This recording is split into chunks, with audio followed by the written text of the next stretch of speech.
Hi, everyone. I'm Bruce Parker. I'm a mentor, a licensed real estate broker, a director of Best School of Real Estate.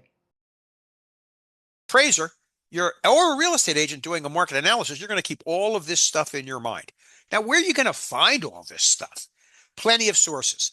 Nowadays, doing research has become so easy. 30 years ago, this stuff was hard. Many times you had to do it by calling people up and asking. You had to look at the census, which sometimes, census is once every 10 years. So it might be 9 years old.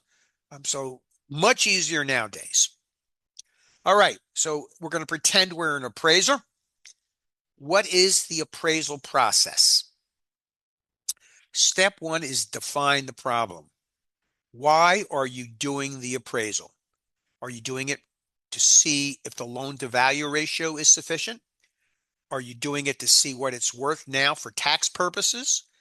Are you trying to find out what it was worth 20 years ago, which we can do because there's enough data around to do that? So what is the reason you're doing the appraisal? Step number one is to define the problem. Step number two is to inspect the neighborhood and the subject property. Now, that word subject property is important because when we're doing an appraisal, we are always going to call the property that we are trying to find the value on the subject property. If you call it something else, you won't look smart. So we're always going to call the property we're trying to find the value on the subject property. Step number two is inspect the neighborhood and the subject property. Step number three is to collect the pertinent data. I use NARRPR, I use Remine, I use census data, I look up stuff about the town on the town's own websites, I buy data from specific value providers and information providers. So I'm going to collect the pertinent data. When I do reports for the banks, they ask me, what's the employment conditions? How much unemployment is there? There's places you can look all of this stuff up. Next, you're going to apply each approach to value. As a real estate agent, you're not an appraiser. You're probably only going to use one approach. And that's the principle of substitution to do a broker price opinion or a comparative market analysis. But if you're a real appraiser, you're going to use three different approaches to value. So the next step is to apply each approach to value. And the next step is to correlate the value estimate. That correlate is a very tricky word because that's the signal that you are giving an opinion of value, not a finding of value. You're going to correlate. You're going to relate your three different approaches to value to each other.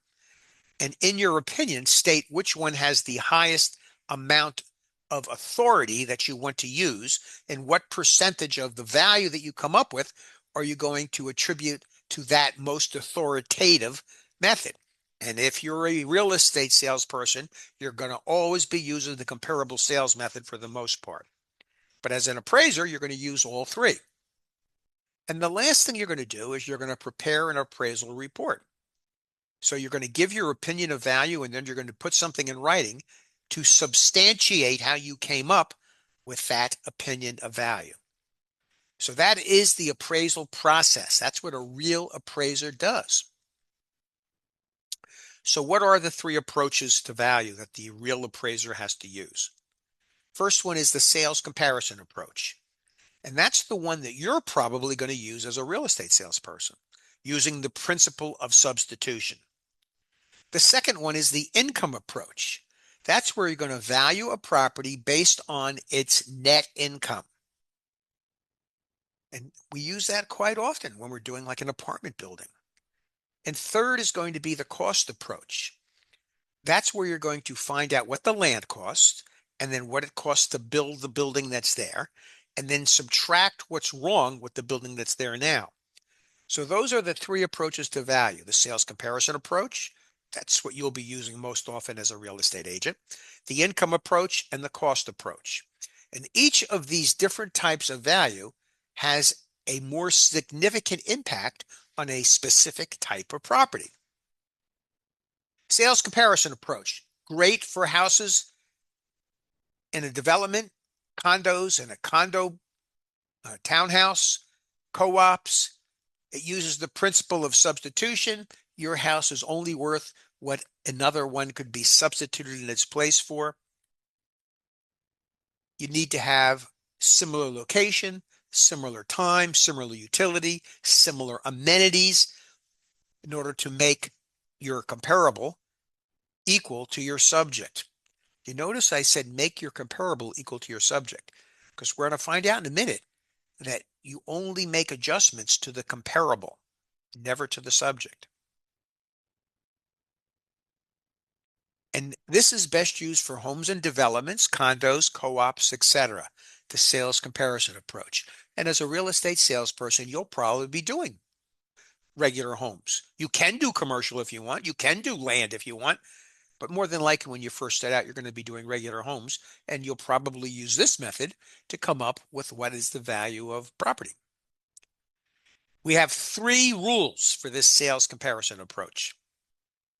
Remember, we said that you always want to call the property that you are finding the value for the subject. So here's our 3 rules. Never touch the subject. So we don't ever make adjustments to the subject. We never touch the subject. But we do have to make adjustments. And we're going to make adjustments to the comparable properties. And our rules for making the adjustments to the comparable properties is I for I and S for S. Increase for inferiorities and subtract for superiorities. And they're going to give you a test question that's going to say the comparable sale for a 3-bedroom, 2-bath house was $200,000. Your house has 3 bedrooms, 1.5 baths. Where do you make the adjustment to, the subject or the comparable? And the answer is the comparable. Now, the comparable had more bathrooms, so it's superior. So what direction do you make the adjustment to that comparable? You make it subtract in a negative direction. You subtract for superiorities. It had 2 baths. Your subject only had 1.5, so you have to make a negative adjustment. And if it had less bathrooms, let's say it only had 1 bathroom, let's say your comparable only had 1 bathroom and your subject had 1.5, you would make that adjustment to comparable in a positive direction. You I for I. You increase for inferiorities and you S for S. You subtract for superiorities. And rule number 1 is you never make an adjustment to the subject. Here is a BPO that I do for a bank, or I did for a bank. I do these all the time on all the bank-owned properties I get. I have to do these a multiple of times, never just once. And this one was on a property in Spotswood. So I don't know if you can see, but if you notice, the property we're doing is 9BB in Spotswood, and it's called the subject. Right there, it's telling you it's called the subject. So we're going to tell everything we know about this subject. Okay, we inspect it and tell everything we know about the subject. And then we're going to look at the comparables. And here's comparable number 1, a different house in Spotswood. This one has sold. And we write down everything we know about this one. And we write down what it actually sold for. Now, what we're going to do here is we're going to make the comparable equal to the subject by making adjustments to the comparable. We never make adjustments to the subject. So we can see here that this sold for $378. That's what our comparable sold for, $378. So we're going to look at all the things going down the list where the houses are similar. And eventually we're going to hit something where they're not similar. And here we hit something where they're not similar. Our subject only has 7 rooms. Our comparable, on the other hand, our subject has 7 rooms. Our comparable has 8. Excuse me. So 8 is superior. What do we do for superior? We subtract. So here we made a negative adjustment to the comparable. We subtracted 7,500 from this 378. We also had to make a negative adjustment because the comparable was bigger. So we subtracted $9,000 and change. We also had to make a subtraction because the comparable had a finished basement. So we subtracted $10,000. We also had to make a a change because the comparable had a 2-car garage. Ours has a 1. So again, we were superior. So we make a minus. So we take our 378 original price, we take all these adjustments, and we end up with an adjusted price of 345. Because what we've done now is we've made our comparable the same as the subject. So that gives us an idea of what our subject could sell for. And on a real appraisal, you're going to do 3 closed sales, usually within 6 months and within 1 mile of the subject. And you're going to do 3 active listings. And you're going to, each one of those, make the adjustments to. And then at the end, you are not going to average these things. You're not going to take the highest or take the middle. Instead, you're going to write a report as to what you feel the value is. You're going to give your opinion of value based on what you think, which one of these deserves the most weight in the calculation. And it may be in the middle of these two, or it might be a little bit more than that one, but less than that one. You're going to learn how to do that. It's an art, so you're going to learn how to do that as an art. But one thing you know for sure, one thing you have to know for sure is your value. Let's see, what was the highest value we came here? The highest value we came up with after making adjustments was 357, and the lowest was 329. Your value has got to come between those. It's got to come somewhere between those. It can't be more or it can't be less than the highest or lowest of your comparables. When the banks have a lot of these BPOs to do when they're foreclosing, and quite often, when they're foreclosing on a house, they hire 3 different people to do these BPOs so they make sure they get the correct value. There's people who make a living as real estate agents out of only working with these BPOs and only filling these out so the banks have an idea of what the value of the property is that they're foreclosing on and what they should put it on the market when the house comes on the market after the foreclosure is done. So very important. You'll do a lot of this kind of work when you get your license. You'll do a lot of it when you're trying to price a house. This is the way you'll price a house. Next thing is the income approach. By the way, why does my daughter want to put in a swimming pool? Because she won $200,000 in the lottery and it's burning a hole in her pocket. That big lottery a couple of months ago that was for several $billion, she got, out of the 6 numbers, 5 correct. And the last one, she was 1 digit off on the last one. So she was 1 digit off on the last number to being a billionaire. And her prize for 5 correct was to share in $1 million. And there was a total of 5 people hit it. So she got 200,000. That's why she's looking at a swimming pool. All right.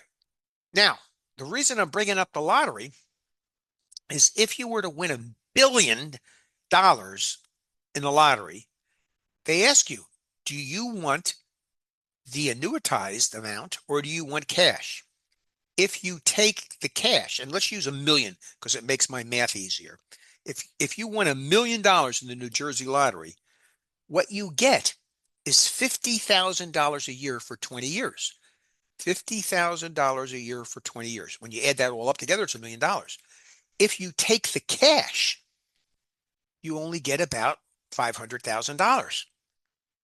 And what that's telling you is that a stream of income of $50,000 a year is worth about $500,000 present value.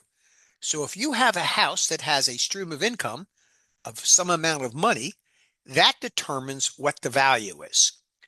What's the formula for it? It's the value by income is equal to the net operating income divided by the cap rate. And what it's doing is finding the present value of a stream of income. Your value by income is equal to the net operating income divided by the cap rate. And we use this for income producing properties, like an apartment building, like a strip mall.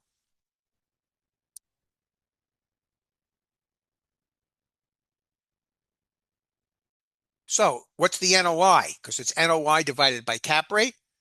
NOI is the income, all the rents, less any vacancy factors, because you're always going to have vacancies.